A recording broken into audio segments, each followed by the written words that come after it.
This is a very noisy bottom bracket.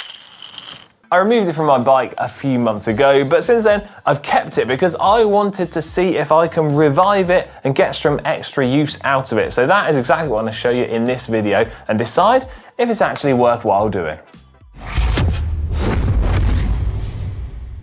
Bottom brackets come in loads of different fitments. You've got threaded, press fit, and then thread through, much like this. Threaded or thread through bottom brackets need to be removed with a tool much like this. Press fit bottom brackets can be removed with a tool similar to this one, or this one, combined with the mechanic's favorite tool, the hammer, or the HMR-4 to be precise. Now, some people will say that the bearings in this bottom bracket are ready to go straight into the bin, but I don't think they're too bad. Although they sound and feel particularly rough, there isn't excessive play in there when you feel the bearings, which means, hopefully, I can take it apart, clean it all out, put some fresh grease in there, and make this bottom bracket last an extra couple of months or so, which is going to be great news for your bank account balance and also great news for the environment because it means we can use parts for as long as possible. Now, if you do notice there's excessive play in the bearing, well, unfortunately, it's going to be past the point of no return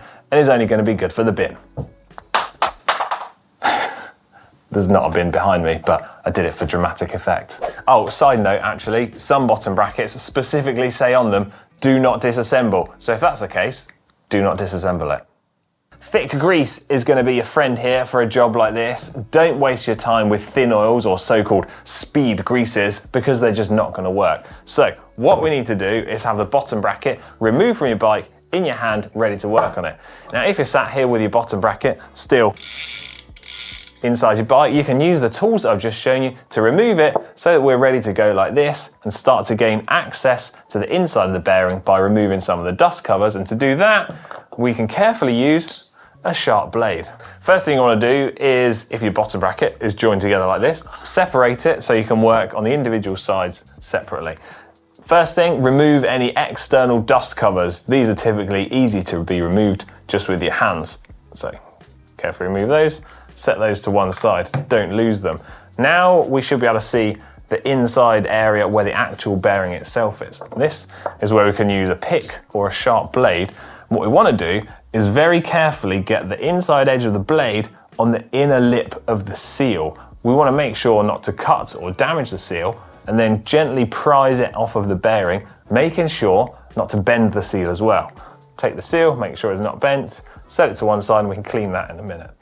Now we've got access and should be able to see inside the bearing where we can see the inner race, the outer race, and the individual balls. And at this stage, we want to take some disc brake cleaner or isopropyl alcohol and a cloth and just go to town and clean it right up as best as we can to get any old grease, dirt, and grime out of the bearing so that it's clean and dry, ready for our fresh grease.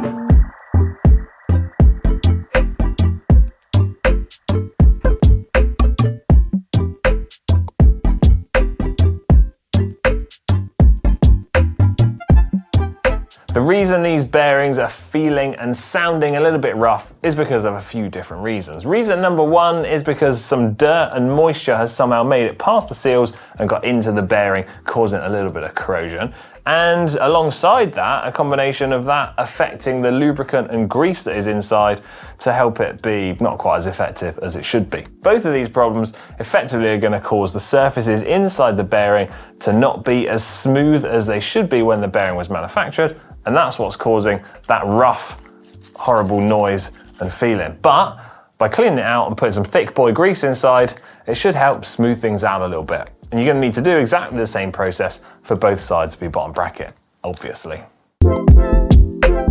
So that's both bearings cleaned and now dry and free of any disc brake cleaner or degreasers or solvents that you've used. And at this stage, we need to use the GG-1 grease gun -1 to absolutely fill these things to the brim with grease. Normally you wouldn't try and pack a bearing completely full of grease because it needs a little bit of space to move around. But seeing as these bottom bracket bearings are pretty worn out and dead, extra grease is going to be your friend. Let's get the grease inside the bearings. The advantage of using the grease gun actually is that you can put the nozzle right inside the bearing, press it, and you know it's injecting grease across to the opposite side of the bearing as well. So that's actually a really helpful thing to have. And then on this side, it's a case of repeating and reversing the process that we did to take it apart. So get your dust cover, which is now nice and clean. Check that it's still flat and not damaged. If you have put any small little bend in it when you're taking it apart, carefully bend it flat again, and then make sure you fit it the correct way round. So make sure you paid attention when you took it apart, basically. Right, it's that side. Then you need to gently, with your fingers, work your way all the way around the edge of the bearing, pushing the seal back down into its recess, and you'll tell when it finds its way, because a little bit of resistance and then it settles in. So take a clean cloth, or find a clean bit on your cloth, wipe any excess grease off. You don't really want grease on the outside area because it's going to attract dirt.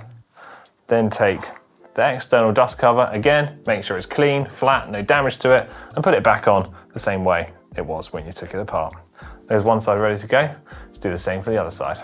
So that's the bottom bracket, fresh grease inside, seals put back on, and essentially this is now ready to refit back into my bike. And does it sound and feel any smoother?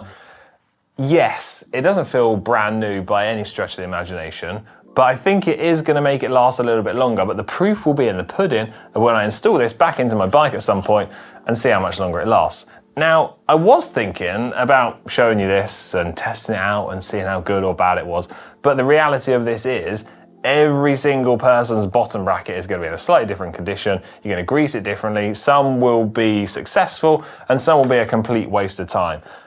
In my honest opinion, I do think this is going to last probably another couple of months, which is good news, but I do think unless your budget is super, super tight, or you perhaps can't just get hold of the part for a little while, yes, it seems like a good idea to try and make parts last a little bit longer, but the reality of it is, once a bearing has got rough and sounds noisy, it's generally game over anyway. So in my honest opinion, I would say when you consider most bottom brackets are in the region of 20 to 30 pounds, euros or dollars, unless you're a super nerd like me who enjoys doing this stuff, you might be better off just buying new, put it in your bike, having the easy life and spending more time riding your bike than faffing around trying to clean and re-grease certain parts just to make them last a tiny bit longer.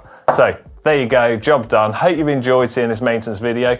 And well, if you enjoy tinkering your bike with much like I do, then interesting video to see nonetheless. Let me know in the comment section down below if you've had any success trying to refresh your bottom bracket. And as always, if you want to see more maintenance videos like this, subscribe to GCN Tech. See you later.